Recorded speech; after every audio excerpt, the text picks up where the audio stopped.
오늘 함께 묵상할 하나님의 말씀 베드로후서 3장 3절부터 7절까지입니다. 먼저 이것을 알지니 말세에 조롱하는 자들이 와서 자기의 정욕을 따라 행하며 조롱하여. 베드로는 하나님을 향하여 진실했던 수신자들의 마음이 거짓 선생들의 가르침 때문에 오염이 되었다는 사실을 알게 되었습니다. 그래서 베드로는 수신자들에게 하나님을 향하여 진실했던 그 마음, 그러나 현재 잠자고 있는 그들의 마음을 일깨워 주려고 노력했죠. 어떤 방법을 사용하고자 했었나요? 2절에 보시면 거룩한 선지자들이 예언한 말씀, 구약 말씀이겠죠. 주 되신 구주께서 너희의 사도들로 말미암아 명하신 것, 신약 성경. 이것을 자꾸 리마인드 시켜준다. 되새김질하도록 기억하도록 도와준다. 그래서 잠자고 있던 그들의 진실한 마음 일깨워주려고 했다고 합니다. 여러분, 그러면 그게 뭐가 돼요? 안 좋은 말로 조금 얘기를 하면 했던 말 또 하고 했던 말 또 하고 잔소리죠. 하나님의 말씀은 그런 면에서 잔소리인 것 같아요. 신구약 성경을 통틀어서 말씀하시는 주제는 뭐예요? 너는 내가 불러낸 내 백성이다. 어떻게 살아라? 내 명령을 쫓아서 사랑하며 살아라. 이거예요. 그걸 아브라함의 일생에, 모세의 일생에, 이스라엘 백성들의 일생에 담아 두셨죠. 하나님이 불러주신 백성인 줄 모르고 살아가고, 그래서 어떻게? 하나님의 말씀이 아니라 자기 마음대로 미워하며 살아가는 거예요. 이게 성경 전체의 주제예요. 근데 그걸 다양한 사람들의 삶, 다양한 민족의 삶에 투영된 하나님의 백성으로서의 모습. 내용은 다르지만 주제는 동일하니 결국 하나님의 말씀은 잔소리. 했던 얘기 또 하고 했던 얘기 또 하는 말씀입니다. 근데 그 마음, 하나님의 마음을, 말씀을 마음에 담아서 살아가는 그것이 어떻게 하고 있어요? 잠자고 있어요. 그래서 베드로는 어떻게 해서든 그것을 일깨워주고 싶어 했던 거예요. 어떻게? 이런 사람들에게 하나님이 어떻게 역사하셨는지, 이런 민족들에게 하나님이 어떻게 역사하셨는지 다양하게 설명해 줌으로써 하나님의 백성으로 부름받았다는 사실과 하나님의 백성으로 살아갈 것을, 사랑하며 살아갈 것을 권면하고자 했던 것이지요. 그렇습니다. 베드로는 반복하여 그들의 기억을 살아있는 기억으로, 죽어있는 기억을 활동하는 기억으로 만들어주고 싶다고 했었습니다. 저도 같은 마음이에요. 어떤 사람은 시로, 어떤 사람은 사건으로, 어떤 사람은 설교로 하나님의 말씀을 전해줬는데 결국 그 주제는 한정되어 있다는 거예요. 그것을 여러분들에게 이 사람의 이런 말로, 저 사람의 저런 말로, 실제 생활 속에 이런 사건에서 저런 사건에서 경험하며 살아가도록 일깨워주고 싶은 것이지요. 그 내용들을 이 큰 66권 속에 담아 두신 거예요. 간단한 주제를. 잔소리도 이런 잔소리가 없어요. 그런데 너무너무 가치 있는 잔소리. 그러므로 하나님의 말씀에 귀를 기울이며 하나님의 말씀을 자꾸 리마인드 시켜서 자꾸 생각하고 되새김질해서 살아가는 성도들이 되시기를 간절히 소원합니다. 하나님께서는 당신의 백성으로 불러주신 것을 감사하며 하나님의 명령을 쫓아 사랑하며 살아가려는 우리를 위하여 그 마음을 성경 속에 담아 두셨지요. 오늘은 그 중에 베드로전서 3장 3절부터 7절에 기록된 말씀을 살펴보면서 하나님의 은혜를 나누려고 합니다. 오늘 말씀에서 이것을 알라라는 말씀으로 시작하셨죠. 이것을 알아라. 어떤 마음으로? 되새김질 시켜주는 마음으로. 이것도 알아야 돼 라고 얘기를 하시는 거죠. 설교의 중심 내용은 3절과 4절에 기록이 되어져 있습니다. 말세에, 언제? 말세에 예수님의 강림하심을 조롱하는 자들이 등장할 거야. 그들이 하는 일은 이런 것이야. 두 가지로 소개해주고 있습니다. 그리고 5절과 7절에는 말세에 그런 사람들이 등장하여서 그런 행동을 하는 이유, 그런 활동들을 하는 이유를 소개해주고 있습니다. 저도 이런 본문을 가지고 말세에 등판하게 될 조롱하는 자들과 그들의 특징을 먼저 살펴볼 거예요. 왜냐하면 적들을 알아야 내가 적을 이길 수 있으니까요. 말세에 조롱하는 자들, 나타나서는 안 될 자들이 나타나게 되는데 그들이 어떤 사람들인지를 알아야 되니까 그들에 대한 모습을 살펴볼 거예요. 그 다음에 그렇게 그들이 등장했다는 걸 알아도 이유를 모르면 안 되잖아요. 그들의 주장이, 그들의 행동이 얼마나 바보스러운 것인지, 얼마나 억지스러운 것인지 그 이유를 살펴봐야 될 거예요. 저도 차례대로 그들의 모습과 그들이 그런 주장을 하게 된 이유까지 살펴보면서 우리는 이 조롱하는 자들에게 마음을 빼앗겨야 돼요? 안 빼앗겨야 돼요? 빼앗기지 않도록 다짐하는 오늘 시간이 되었으면 좋겠다 생각을 합니다. 자, 먼저 말세에 등장하게 될 조롱하는 자들의 모습을 살펴보도록 하죠. 베드로는 1절과 2절에서 진실하지만 잠자고 있는 그들의 마음, 그 마음에 하나님의 말씀이 살아있도록 기억하게 해주고 싶다, 메모리 시켜주고 싶다 라고 말했습니다. 어쩌면 그렇게 하는 것이 잔소리가 될 수 있어요. 잔소리가 될 수 있어요. 그거 다 알고 있는데요. 알고 있지만 다시 한 번 더 되새겨 줄 수 있어요. 잔소리가 될 수도 있는 이 말씀에 마음의 귀를 기울이면 좋겠습니다. 무엇보다 먼저 이것을 알아라. First of all, 모든 것 중에 첫 번째로 이것을 알아라. 강조하는 거죠. 무엇을 알아라고 잔소리 삼아 얘기하나요? 3절 하반절, 이것을 알아라. 무엇을 알아라? 말세에 조롱하는 자들이 올 것이다 라는 것입니다. 여기 조롱하는 자들이 언제 등장한다고 했나요? 말세라고 했어요. 이 말세라는 말이 뭘까요? 한자풀이로 잘해요, 사람들이. 그래서 문제가 돼요. 한국 사람이 한자풀이를 잘해요. 끝말자에 세상세자에. 세상의 끝. 끝이라고 하면 어떤 거예요?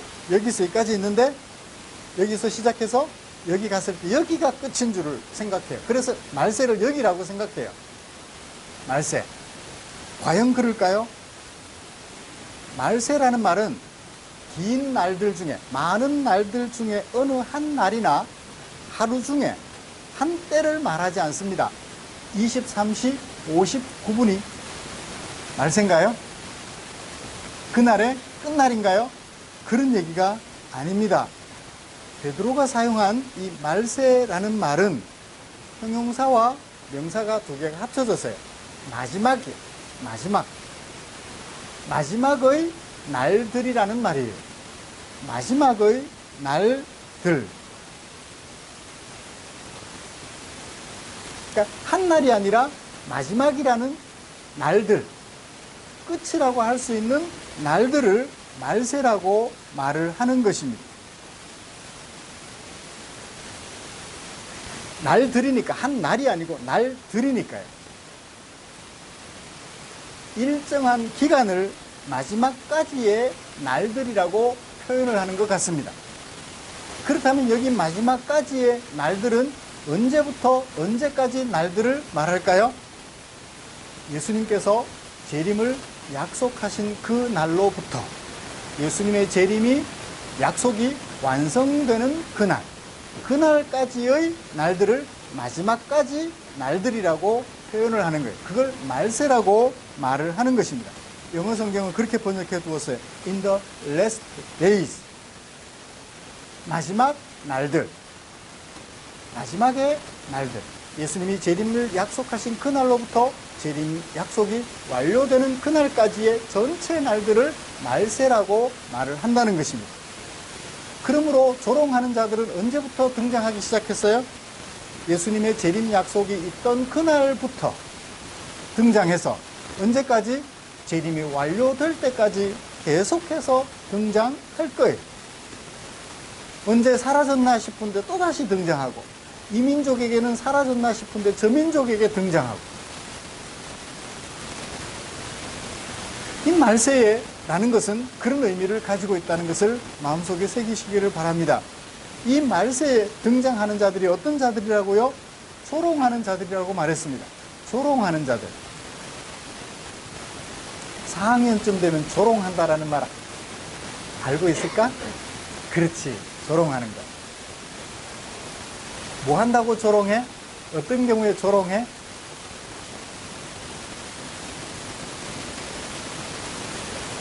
그래, 말하고 싶은 것이 있을 거예요. 잘 안 들리는데. 잘난 척 할 때 기분 나빠서 어떻게 해요? 조롱해요. 그래, 너 잘났다. 잘난 건 칭찬해줘야 되잖아요. 근데 다른 사람이 잘난 것에 대하여, 그 사람이 잘난 것에 대해 다른 사람이 말해주는 것은 괜찮지만 자신이 직접 잘났다고 얘기를 하면 뭐라고 말해요? 그래, 너 잘났다. 조롱하죠. 비아냥거리죠. 그죠? 이런 경우에요. 나 때문에 네가 행복한 줄 알아. 진짜 그 사람 때문에 내가 행복해요.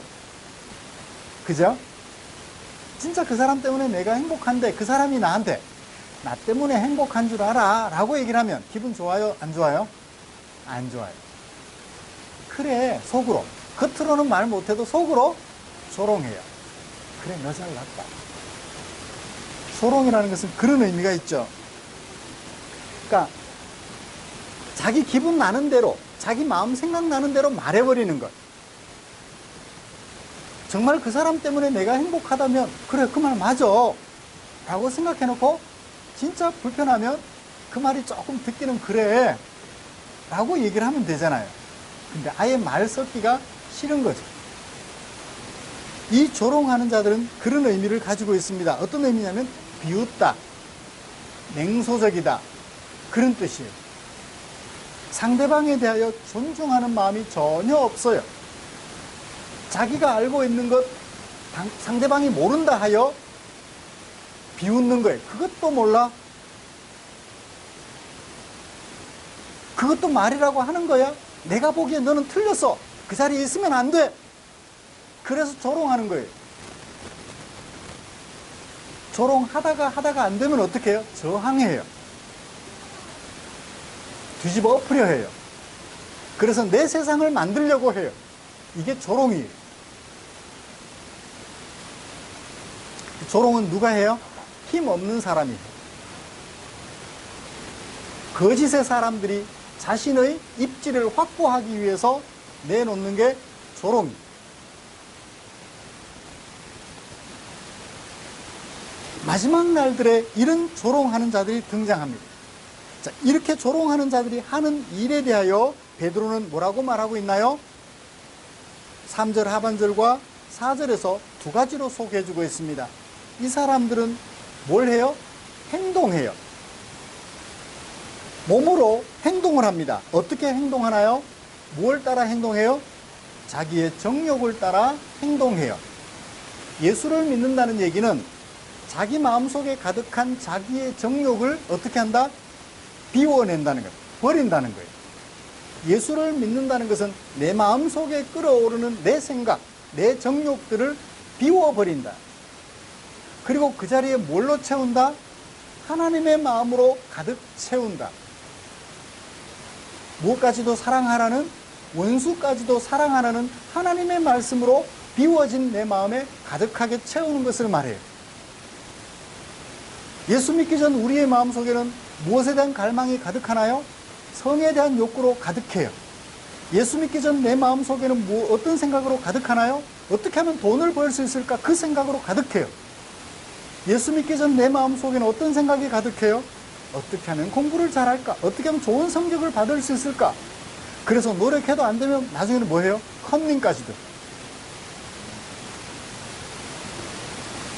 그랬던 내 마음들을 다 비워버리고, 그렇게 내 마음에 가득 차있던 것들을 다 비워버리고, 하나님이 하라시는 대로 원수까지도 사랑하며 진실과 정의를 사랑하며 성실을 사랑하는 사람으로 바뀌어가는 거예요. 이걸 뭐라고 그래요? 성령으로 충만하게 된다라고 말을 해요. 성령 하나님의 말씀으로 내 안에 가득 채운다라는 얘기입니다. 내 생각들은 비워버리고, 그런데 그들의 마음속에는 예수님의 생각이 조금이라도 들어와 있었는데 그것을 어떻게 비워버리고 다시 자기 생각으로 가득하게 채워가는 거예요. 자기가 하고 싶은 대로 하게 된다는 것입니다. 성질 내고 싶은 대로 성질 내고, 미워하고 싶으면 미워하고, 화내고 싶으면 화내고, 짜증내고 싶으면 그냥 짜증내요.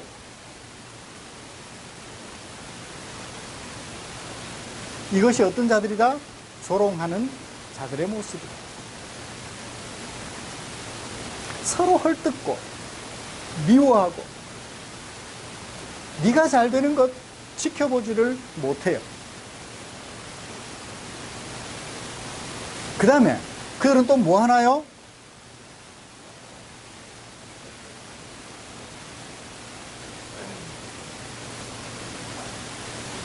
무슨 말을 해요?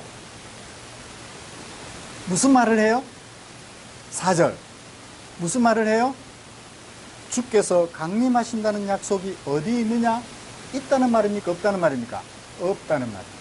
주께서 강림하신다는 약속? 없어.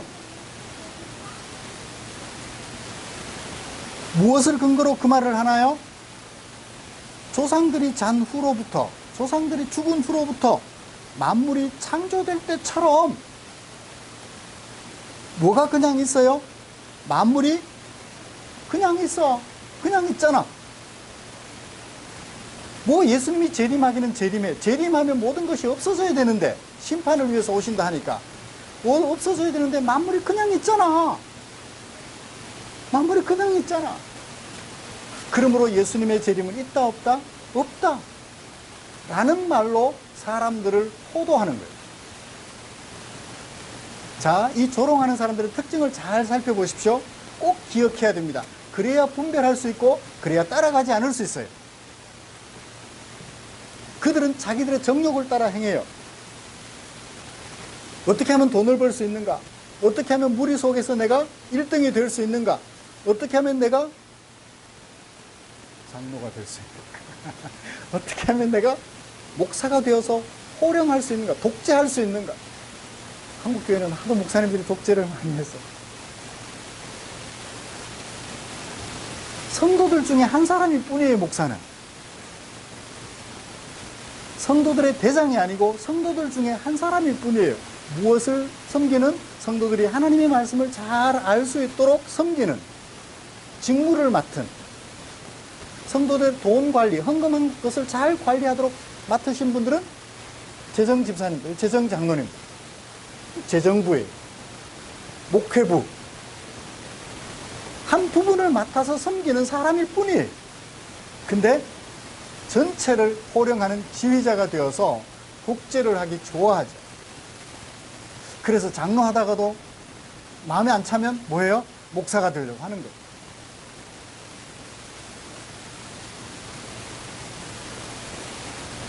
저도 내려가면 그냥 여러분들과 동일한 한 표를 행사하는 성도에 불과해요. 재직회나 공동회를 하면 사회자에 불과하고요. 마지막 결정해야 될 때 투표 한 건을 행사할 수 있는 성도 한 사람에 불과합니다.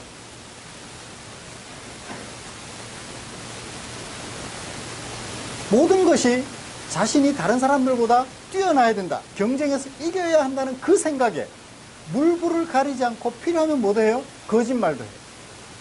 이게 조롱하는 자들의 특징입니다. 자신이 위기를, 직면한 위기를 넘어가기 위하여 거짓 증인을 들이대기도 해요.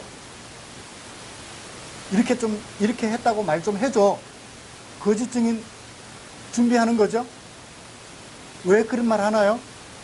그 위기를 모면하고 자신의 위험한 상황을 해소하기 위하여, 그래서 이전의 명예를 그대로 간직하기 위하여서 거짓 증인을 동원하기도 하지요. 이것이 조롱하는 자들의 특징이에요. 이게 교회 안에 있어요, 없어요?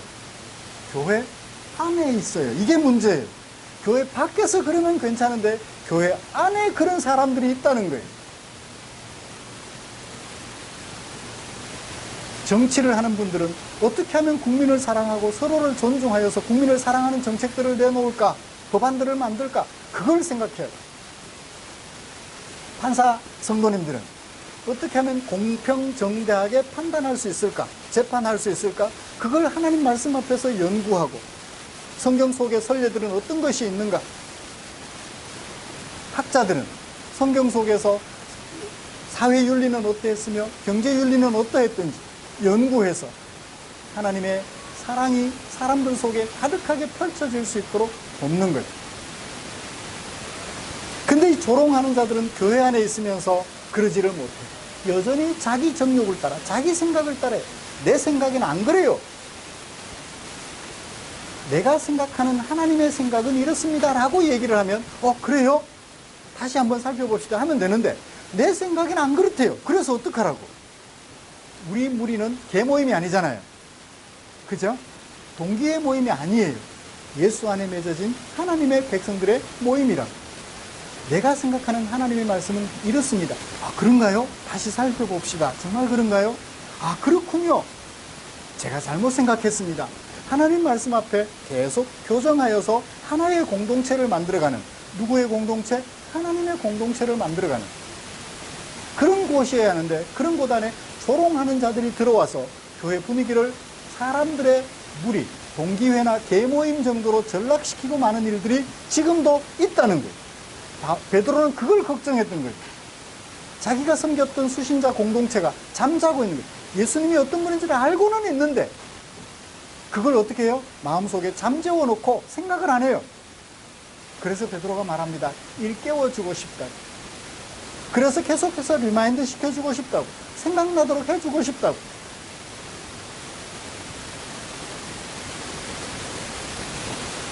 사랑하는 성도 여러분, 우리 안에 혹 이런 자들이 없는지 마음속에 꼭 새겨보시기를 기대합니다. 두 눈 부릅뜨고 살펴보십시오. 자기 정욕대로 행하며 살아가는 사람들은 없는지, 하늘과 땅이 오늘까지 그대로 존재한다 하여 예수님이 재림하심으로 심판하시겠다는 약속은 거짓이야 라고 말하는 사람들은 없는지 두 눈 부릅뜨고 살펴보십시오. 그런 사람이 있다면 내쫓으려고 할 것이 아니라 그것이 잘못된 것임을 성경 말씀을 통해서 가르쳐 드려서 어떻게 해요? 올바른 성도로, 진정한 하나님의 백성으로 설 수 있도록 도와드려야 하겠죠.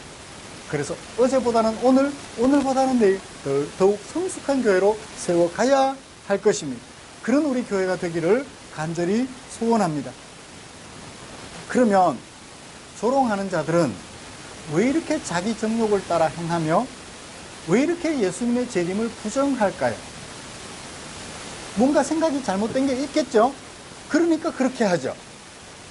그 이유를 5절과 6절과 7절에서 말해주고 있습니다.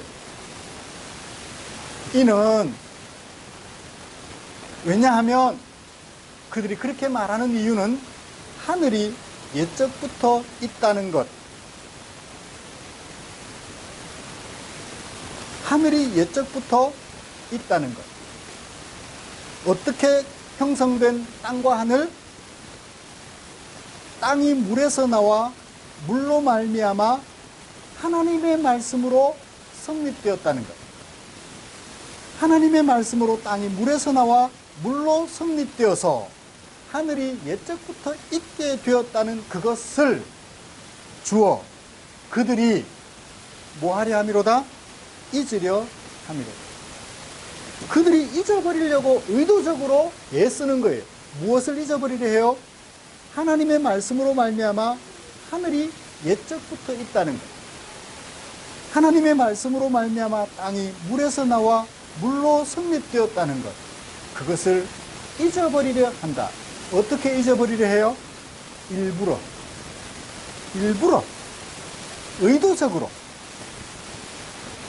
의도적으로 잊어버리려 하기 때문에 그따위 얘기를 한다는 거예요. 예수님의 재림은 없다라는 얘기를 한다는 거예요. 그리고 자기 정욕대로 행한다는 거예요. 예수님의 재림이 없으니까 무서울 게 있어요, 없어요? 없어요. 그래서 있는 힘껏 힘을 동원해서 힘없는 자를 억압하고 짓누르고 끌어내리려고 애를 쓰죠. 6절 7절을 볼까요? 이로 말미암아 그래서 어떻게 했나요? 그때 세상은 멸망했어요. 어떻게 멸망했나요? 물이 넘침으로. 뭘 얘기하는 것 같아요? 홍수로 심판하셨던 노아 때의 모습을 얘기를 하시는 것 같아요. 그래요. 하나님은 옛적부터 있는 것, 하나님의 말씀으로 만드신 것, 그리고 땅이 물에서 나와 물로 성립되었던 그 모든 것들을 하나님께서 멸망시키셨어요. 물로 멸망시키셨어요. 근데 뭘 멸망시키셨나요? 7절. 하나님께서 멸망시키신 것은 하늘과 땅이 아니라 뭘 멸망시키셨어요? 세상을 멸망시키셨어요. 세상을 멸망시키셨어요. 여기 세상은 뭘까요? 사람을 말해요. 홍수로 사람을 심판하셨어요. 어떤 사람? 죄인들을. 하나님을 무시하고 살아가는 죄인들을 심판하신 것이죠. 하늘과 땅을 심판하신 것이 아닙니다. 오히려 하늘과 땅은 어떻게 하고 계세요? 7절. 보호하신 바 되어 보존하셔요. 언제까지 보존하셔요? 경건하지 아니한 사람들의 심판과 멸망의 날까지. 그날이 언제예요? 예수님이 강림하시는 날이에요. 그날까지 이 하늘과 땅을 보존하고 계심에도 불구하고 조롱하는 자들은 하늘과 땅 그대로 있잖아? 그러니 예수님 재림하 라고 얘기를 할 수 있었다는 것을 소개해주고 있습니다. 하나님께서 이 하늘과 땅을 왜 보존하시며 보호하고 계시는지를 그 사람들은 몰랐던 거예요. 다시 오셔서 세상의 죄악을 심판하시는 그날까지 거기에 살아갈 사람들을 위하여 보호하고 보존해주고 계시는데, 그러므로 우리 주님 다시 오실 때까지 이 지구와 태양은 아름다운 관계를 가지고 자전과 공전을 계속하겠죠. 말씀을 마치겠습니다. 사랑하는 성도 여러분, 거짓 주장을 하는 사람들은 괜히 거짓 주장하지 않아요. 의도적인 것도 있지만 뭘 몰라서 그래요. 뭘 몰라요? 하나님의 마음을 몰라서 그래요. 하나님께서 노아 시대 때 물로 세상을 심판하셨지만 하늘과 땅을 심판하지 않으셨어요. 죄인들을 심판하셨죠. 마지막에 오셔서도 죄인들을 심판하실 거예요. 그 죄인들을 심판하실 때까지 이 세상에 살아갈 죄인들을 위하여, 사람들을 위하여 어떻게 해요? 하늘과 땅을 보존하실 것인데, 조롱하는 자들은 그걸 몰랐어요. 그걸 모르다 보니까 예수님의 재림을 부정하게 되었고, 자기들만 예수님이 재림 안 하신다라고 생각하면 되는데, 성도들 틈에 들어가서 예수님 재림 없어, 하늘 땅 그대로 있잖아 라고 말하며 꼬드기는 거예요. 그 꼬드김에 우리도 모르면 넘어갈 수 있어요. 그러므로 이 조롱하는 자들의 특징, 자기 정욕대로 행하는 것, 땅과 하늘이 그대로 존재하고 있다는 것 때문에 예수님의 심판을 위한 재림은 없어 라고 말하는 그들의 주장에 넘어가지 않는 저와 여러분들 되시기를 주님의 이름으로 축복합니다. 그래서 건강한 그리스도인으로 우리 사는 날까지 살아가는 아름다운 성도들 되시기를 주님의 이름으로 축복합니다. 기도하겠습니다. 좋으신 하나님, 감사합니다. 우리에게 허락하신 당신의 은혜, 그것은 나를 불러 당신의 백성 삼으신 것입니다. 얼마나 고귀하고 아름다운 것인지요. 하나님은 사랑이시라. 사랑의 속성이 여러 가지라면 그 모든 것들을 다 실천하고 계시는 그 하나님의 백성으로 부름을 받았으니 그것보다 더 큰 행복이 어디 있겠습니까? 아들까지 주신 하나님의 그 사랑 마음에 새기며 주님이 다시 오셔서 이 세상을 심판하실 때까지 정욕 따라 행하던 그 마음 다 비워버리고 성령 따라 행하는 마음으로 가득하게 채울 수 있게 하시고, 그래서 가는 데마다 하나님 나라 이루며 살아가는 당신의 종들 되게 해 주시옵소서. 하나님 나라 백성으로서 살아가는, 그래서 하나님의 나라를 이루는 당신의 종들 되게 하여 주시옵소서. 우리를 사랑해 주신 주께 감사드리며 예수님의 이름으로 기도드립니다. 아멘.